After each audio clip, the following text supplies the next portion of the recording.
सिद्धक्रिया बाबाजी नमः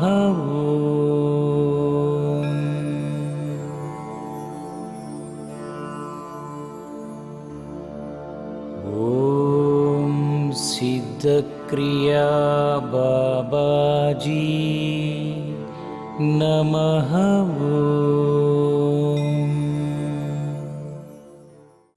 My dear Vedabans and divine lovers, happy. మన సత్సంగంలో ఒక వ్యక్తి అడిగాడు, స్వామీజీ నేను అందరినీ ప్రేమిస్తూ ఉంటాను, అందరితోటి ప్రేమగా మాట్లాడుతుంటాను, ఎవరికి సహాయం కావాలన్నా చేస్తూ ఉంటాను, అయినా నాకు అప్పుడప్పుడు దుఃఖం లేదు అశాంతి లాంటిది వస్తూ ఉంటుంది.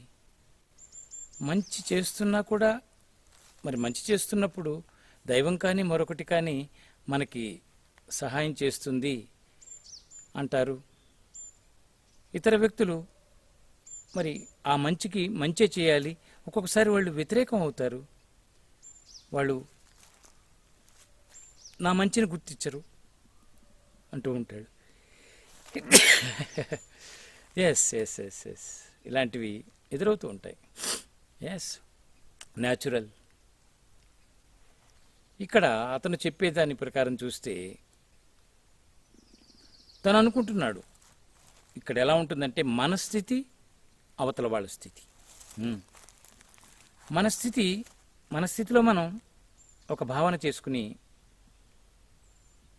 క్రియలు చేస్తూ ఉంటాం. నేను మంచివాణ్ణి, చూడండి నేను మంచివాణ్ణి, నేను మంచి ఆలోచిస్తున్నాను, నేను అందరికీ సహాయం చేస్తాను, అందరి కోసం జీవిస్తాను, అయినా ఎందుకు చెడవుతుంది అనుకుంటూ ఉంటారు. ఏ వ్యక్తి అయినా సరే మంచి అంటే ఇక్కడ చాలా మనం ఇది కొంచెం నిగూఢమైన విషయం, ఎవరిని వాళ్ళు పరిశీలించుకోవాల్సిన విషయం, ఎవరి గురించి వాళ్ళు తెలుసుకోవాల్సిన విషయం ఉంది ఇక్కడ. నేను మంచి చేస్తున్నాను, నేను మంచి ఆలోచిస్తున్నాను అనుకోవటం తన వరకు బాగుంది. ఎలాంటి మంచి చేస్తున్నావు, నీ మంచి అవతల వ్యక్తికి ఎలా చేరుతుంది? నువ్వు చేసే ఆలోచన నీకు మంచిని తోచింది, కానీ అవతల వ్యక్తి తీసుకుంటున్నాడు, కానీ తీసుకునే స్థితి ఆ వ్యక్తి నిన్ను గుర్తించి నిన్నుగా ప్రేమిస్తూ తీసుకుంటున్నాడా, అవకాశవాదిగా తీసుకుంటున్నాడా? నువ్వు చేసే మంచిని అవకాశంగా తీసుకుంటున్నాడా? అదొకటి స్థితి, అవతల వ్యక్తి స్థితి. సరే, అవతల వ్యక్తి స్థితి మనకి అర్థం కాంది, ఎప్పుడు ఎలా మారతారో, అవతల వ్యక్తులు ఎలా భావిస్తారో, వాళ్ళు ఇక్కడ ఎలా ఉంటుందంటే వాళ్ళు కూడా లోపల ఒకటి బయట ఒకటి ఉంటాయి. అలాగే గమనిస్తే ఈ వ్యక్తిలోను మనలోను మంచి చేస్తున్నాను అనుకునే వ్యక్తులందరి లోపల కూడా డ్యుయాలిటీ నడుస్తూ ఉంటుంది.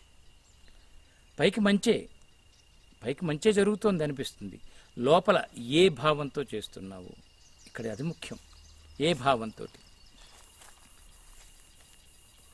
ఎందుకంటే స్వార్థంతో చేసినా, కీర్తికాంక్షతో చేసినా లేదు. కొంతమంది మంచి చేస్తూ ఎప్పటికైనా వీడిని నేను తొక్కేస్తాను, ఎప్పటికైనా వీడు నా ఆధీనంలోకి తెచ్చుకుంటాను, ఈ మంచి చేస్తూ వాడి అవసరాన్ని నేను అవకాశంగా తీసుకుని అని పైకి మాత్రం నీకు నేనున్నానురా, నీకు నేను ఏదైనా చేస్తానురా, అయ్యో నువ్వంటే నాకు చాలా ప్రాణం రా అని పైకి అంటాడు. వెనక్కి వెళ్ళాక పక్కకి వెళ్ళి వీడికి ఇవాళ చేశాను కదా, నెక్స్ట్ మంత్ వీడిని నా ఆధీనంలోకి తెచ్చుకోవాలో, ఇలా మెల్లిమెల్లిగా వాడిని నా ఆధీనంలో తెచ్చుకుని నా సర్వెంట్ని చేసుకుంటా, నా నౌకర్ని చేసుకుంటా, నేనేం చెప్తే అలా ఆడే తోలు బొమ్మలా చేసుకుంటా అని లోపల ఒక్కొక్క భావం. కొంతమందికి ఇలాంటి భావాలతో కూడా చేస్తారు. ఇలాంటి expectations, either negative or positive ఎక్స్పెక్టేషన్స్తో మనం ఎవరికి ఏ మంచి చేసినా రియాక్షన్, ప్రతిఫలం నెగిటివ్గానే ఉంటుంది, దుఃఖాన్ని క్రియేట్ చేస్తుంది. ఇది గుర్తించాలి. ఎక్స్పెక్టేషన్తో చేస్తే అలా నేను మంచి చేస్తున్నాను అనుకోవద్దు. నేను చేయాల్సింది చేస్తున్నాను, అవతల వ్యక్తికి నేను ఇవ్వగలిగింది ఇస్తున్నాను, అవతల వ్యక్తి నన్ను ఆశ్రయించాడు, అడుగుతున్నాడు, నేను చేయాలనిపించింది చేస్తున్నాను. అలా అనుకుంటే బాధ లేదు. నేను చేశాను నేను చేశాను నేను చేశాను చూడండి ఇక్కడ నేను నేను నేను నేను చేశాను నేను చేశాను. ఈ భావం ఉంది చూశారు, అహంకారాన్ని పెంచుతుంది. పైకి సాత్వికంగా కనిపిస్తుంది, వెనకాల అహంకారపు పూత. ఎస్, తెలియకుండానే మనం లోపల రాసుకుంటూ ఉంటాం లిస్టు. నేను వీడికి అది చేశా, వాళ్ళకి అది చేశా, నేను ఎంత చేస్తున్నానో. కొంతమంది పుణ్యకార్యాలు కూడా దేవాలయాలకు వెళ్ళి డొనేషన్స్ ఇస్తూ ఉంటారు, అక్కడ అన్నదానానికి రాయిస్తారు. ఇంటికి వచ్చి భలే చేస్తున్నారు అక్కడ అన్నదానం, నేను ఇక్కడ 500 ఇచ్చి వచ్చాను తెలుసా, ఇదిగో రసీదు ఉంది. కొంతమంది ఎలా ఉంటారంటే ఆశ్రమాల్లో అక్కడ దేవాలయాల్లో ఫ్యాన్లు బిగిస్తారు, ఫ్యాన్లు కాదు లేవా అంటే ఫ్యాన్ బిగిస్తారు. ఫ్యాన్లు 2-3 బిగించి వీడు ఖచ్చితంగా రూల్ ఒకటి పెడతాడు వీడు ఇచ్చేటప్పుడు, దాని మీద నా పేరు రాయి, దాని మీద నా పేరు రాయండి అంటాడు. తిరిగేటప్పుడు నీ పేరు కనిపిస్తుందా? వాళ్ళకి ఒక సదుపాయం ఇవ్వాలనుకున్నావు, నీ దగ్గర డబ్బులు ఉన్నాయి, అలాంటి ధర్మకార్యం దానం కార్యం చేయాలనుకున్నావు, చేసేయి. ఇంటికి వెళ్ళాక నేను చేశాను నేను చేశాను. ఈ అహంకారం, ఈ కీర్తికాంక్ష మనిషిలో ఏదో ఒక రోజుకి దుఃఖంగా మారుతుంది. అవతల వాళ్ళు గుర్తించకపోయినా వీడు రెండోసారి గుడికి వెళ్ళినప్పుడు నా ఫ్యాన్ ఉందో లేదో అని వెతుక్కుంటూ ఉంటాడు అక్కడ. అంటే అప్పుడు ఎప్పుడో 2 సంవత్సరాల క్రితం ఇచ్చేసి వీడు అనుకుంటాడు ఆ గుడికి ఆ ఫ్యాన్ తోటి జీవితాంతం ఆ ఫ్యాను ఆ గుడికి ఎప్పటికీ ఉంటుందని. పాడైపోవచ్చు, తీసేయచ్చు. కానీ వీడు అక్కడ గుడికి వెళ్ళేది దేవుడి కంటే కూడా అక్కడికి వెళ్ళి నేను ఫ్యాన్ ఇచ్చాను తెలుసా అక్కడ అని అది చూడటానికి చూపించుకోవడానికి తోటి వాళ్ళతోటి వెతుకుతాడు. ఆ గుడిలోకి వెళ్ళగానే అక్కడ ఉండదనుకోండి, పెద్ద రభస చేస్తారు కొంతమంది. ఎస్, లేకపోతే వాడు పైకి అనకపోయినా దుఃఖపడతాడు. అయ్యో నేను ఇచ్చాను, వీళ్ళు తీసేశారే, నేను ఇంకెప్పుడు ఇవ్వకూడదు, ఏ గుడికి ఇవ్వకూడదు, ఏ వ్యక్తికి నేను సహాయం చేయకూడదు. ఇలాంటి గుణాలు. మరి అప్పుడు వాడికి మనశ్శాంతి ఎలా ఉంటుంది? స్వచ్ఛత ఉన్న వాళ్ళకే మనశ్శాంతి ఉంటుంది. గుర్తుపెట్టుకోండి, స్వచ్ఛంగా నిస్వార్థంగా అసూయ లేకుండా ద్వేషం లేకుండా జీవించే వ్యక్తులు, జీవితంలో క్రియలు చేసే వ్యక్తులకి తెలియకుండానే మనశ్శాంతి, ఆనందం, సంతృప్తి దొరికిపోతాయి. వాటి కోసం మనం ఏం చేయక్కర్లా. చేసే పనిలో స్వచ్ఛత ఉంటే చాలు, నిస్వార్థం ఉంటే చాలు, ఎక్స్పెక్టేషన్ లేకుండా ఉంటే చాలు, ఆశపడకుండా వాళ్ళ నుంచి. కాబట్టి క్రియలు నువ్వు చేస్తున్నావు, కానీ ఏ స్థితిలో క్రియలు చేస్తున్నావు? దానక్రియలు కానీ ధర్మక్రియలు కానీ. నేనిచ్చాను నేనిచ్చాను నేనిచ్చాను, నేను చేస్తున్నాను నేను చేస్తున్నాను. ఇది సంసారంలో అన్నదమ్ముల మధ్యన స్నేహితుల మధ్యన ఎక్కువ ఉంటాయి. మా తమ్ముడు నేనే చదివించానండి, లేకపోతే వాడు ఎలా చదువుతాడు? వాడు ఒకప్పుడు గతి లేకుండా ఉండేవాడు. ఇగో ఇప్పుడు మా మరదలు వచ్చేసి పెద్ద నన్ను ఏదో అంటోంది, నేను చేయకపోతే వాళ్ళ గతి లేకుండా అయిపోయేది వాడు బతుకు అంటూ ఉంటాడు. నీ తమ్ముడుగా ప్రేమగా చేశావు, చేసినప్పుడు నీ తమ్ముడు అనుకుని చేస్తే ప్రమాదం లేదు. నేను చేశాను నేను చేశాను నీ సొంత తమ్ముడికి చేసి కూడా నువ్వు తలుచుకోకూడదు కూడా, గుర్తుంచుకోక్కర్లేదు.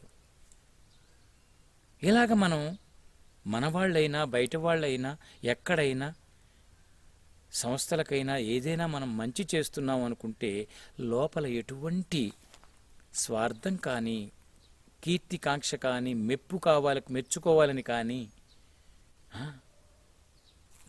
దానికి ప్రయత్నం చేశామా ఏదో ఒక రోజున దుఃఖం. ఎందుకంటే ఎప్పుడు వాళ్ళు అలా ఉండరు. ఏదో ఒక రోజున చేసింది మర్చిపోయి ఇంకోటేదో చేయమంటారు, అది మీరు చేయకపోతే చూడండి చేయనంటున్నాడు అని వాళ్ళు నిందిస్తారు. ఒక్కొక్కసారి మనకేమనిపిస్తుంది, ఇంతకుముందు చేశాను నేను, ఎన్ని చేశానో, ఇప్పుడు ఒక్క చిన్నది చేయకపోతే చూడండి ఎలా అంటున్నాడో అని శత్రువుగా వాడు మనకు శత్రువు అవుతాడు, మనం వాళ్ళకి శత్రువు అవుతాం. చూడండి, చేయాలనుకున్నాం అప్పుడు చేసేసాం, ఇప్పుడు అడుగుతున్నారు చేయాలనిపించలేదు, చేయకండి. చేయాలనిపించలేదు, శక్తి లేదు, చేయలేము, ఓకే. అవతల వాడు ఏదైనా మాట్లాడనండి, అవతల వాడి స్థితి కాదు మనకు ముఖ్యం, మన స్థితి. ఎప్పుడు కూడా మన కోసం మనల్ని మనంగా చేయాలి. ఇక్కడ ఏం చేసిన క్రియ అప్పుడు ఎరుకుతో పర్పస్, స్టేటస్, ఈ రెండు దృష్టిలో పెట్టుకుని చేస్తే బ్యూటిఫుల్. దుఃఖం రాదు, బాధ రాదు. అవతల వాడు తిట్టనండి, వాడు మన సొమ్ము తినేసి, మన ఇంట్లో అన్నం తినేసి వెళ్తూ ఏంటంటే నేను తిట్టినా పర్వాలేదు, తిట్టుకో, నీ ఇష్టం, నీ స్థితి అది. నేను నా దగ్గరికి అతిథిగా వచ్చావు, అతిథి నాకు దేవుడు కనుక అతిథి దేవోభవ అంటాం, కాబట్టి నీకు పెట్టాను, నీకు తర్వాత ఏదో నచ్చని విషయం ఏదో నాలో చూసావు, అది నీ భావన, ఓకే ఓకే అనుకునే ఆ సమస్థితి, సమతుల్య స్థితి, balancing status, balanced mind and balanced body, బ్యాలెన్స్డ్గా ఉంటే అవతల వాళ్ళవి మనకేమీ తగలవు. అవతల వాళ్ళ నుంచి ఎక్స్పెక్ట్ చేయం కనుక. ఎక్స్పెక్ట్ చేయకపోతే తగలవు. ఎస్, ఎక్స్పెక్టేషన్స్తో చేసినప్పుడే దుఃఖం, బాధ.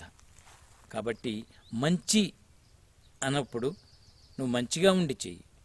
లోపల కుతంత్రం పెట్టుకుని, లోపల కుట్రలు పెట్టుకుని, అవతల వాళ్ళకి సహాయం చేస్తున్నానని పక్క వాళ్ళందరికీ నిరూపిస్తూ వాడిని ఎక్కడో అక్కడ తొక్కటానికి, ఏదో ఒక రకంగా వాడిని అధిగమించి వాడిని డామినేట్ చేయటానికి, లేకపోతే మంచి చేస్తూ ఏదో రోజున ఆ మంచి పేరుతోటి వాడిని ఎక్కడో అక్కడ వాడిని ఇరికించటం కొంతమంది చేస్తూ ఉంటారు.